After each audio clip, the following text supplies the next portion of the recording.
Hi, Jasco here with another installment of Easy Guitar Activities.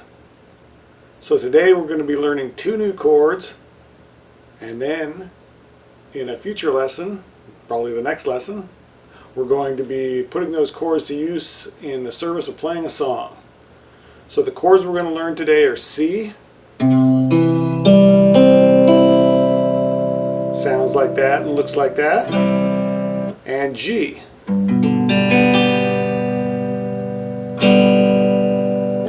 For a C chord, I'm going to put my ring finger on the 3rd fret of the A string.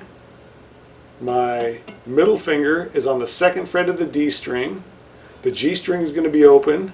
My index is on the 1st fret of the B string, and I've got an open high E string. And I'm only going to strum 5 strings, so everything except for the low E. So on a C chord, you need to really make sure your fingers are on the tips, because there's lots of opportunities to accidentally get some muted strings in there if your fingers are not, right on the tips there. The other chord that we're doing is G. And G chord, there's going to be a couple of different ways to finger this.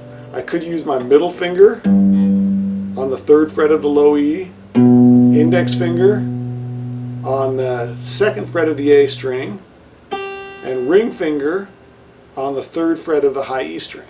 So that's one way I could finger it. That's using those 3 fingers. I could also use those 3 fingers, middle, ring, pinky, and play it like that. So that's ring finger on the 3rd fret of the low E string, middle finger on the 2nd fret of the A string, and pinky on the 3rd fret of the high E string. 2 different ways to play a G chord. This way is going to seem easier at first, using these 3 fingers, but this way might be better depending on what chords you've got in the song. And as an explanation for that, say that I had a G to an A minor chord. I've got no common fingers and no common shapes, so I might as well use that strongest, easiest way to play G. But say I've got a C going to a G. I still don't have any common notes, but I have this common shape. My ring finger and 2nd finger have the same shape in relation to each other, they're just moved over a string. For C, those 2 fingers are on the A and the D strings, and for G, they're on the low E and the A, but they're the same shape, so I kind of move them as one. So do you see that there's minimum finger motion, so it's more efficient that way, as opposed to if I do that. So that being said, you'll probably find that G chord to play easiest first, and you might want to concentrate on that until you get it down, and then later work on that G.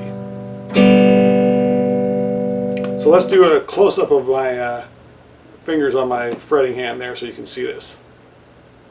So here's our C chord.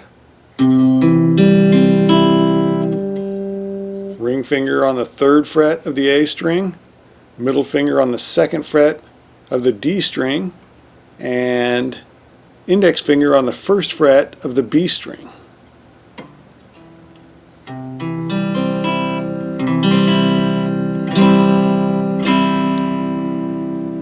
And here's a concept to kind of keep in mind. It's a little more advanced, but don't worry about trying to do it too much right now, but be aware of it. Is another thing that I'm doing with my ring finger is I'm actually touching the high E string just a little bit to intentionally mute it out. That way, if I happen to pick the high E string, it's not going to sound like a wrong note. So here I'm picking all 6 strings. I've just taken the security measure of making sure that that high E string doesn't ring out by intentionally touching that finger on the high, or the low E string, low E string.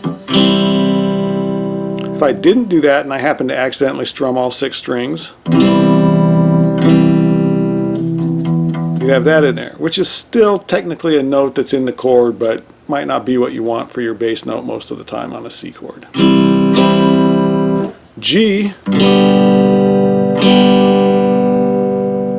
so middle finger, 3rd fret of the low E, index finger, 2nd fret of the A, and ring finger on the 3rd fret of the high E string. Or the alternative fingering that we were talking about, ring finger on the 3rd fret of the low E string, middle finger on the 2nd fret of the A string, and pinky on the 3rd fret of the high E string.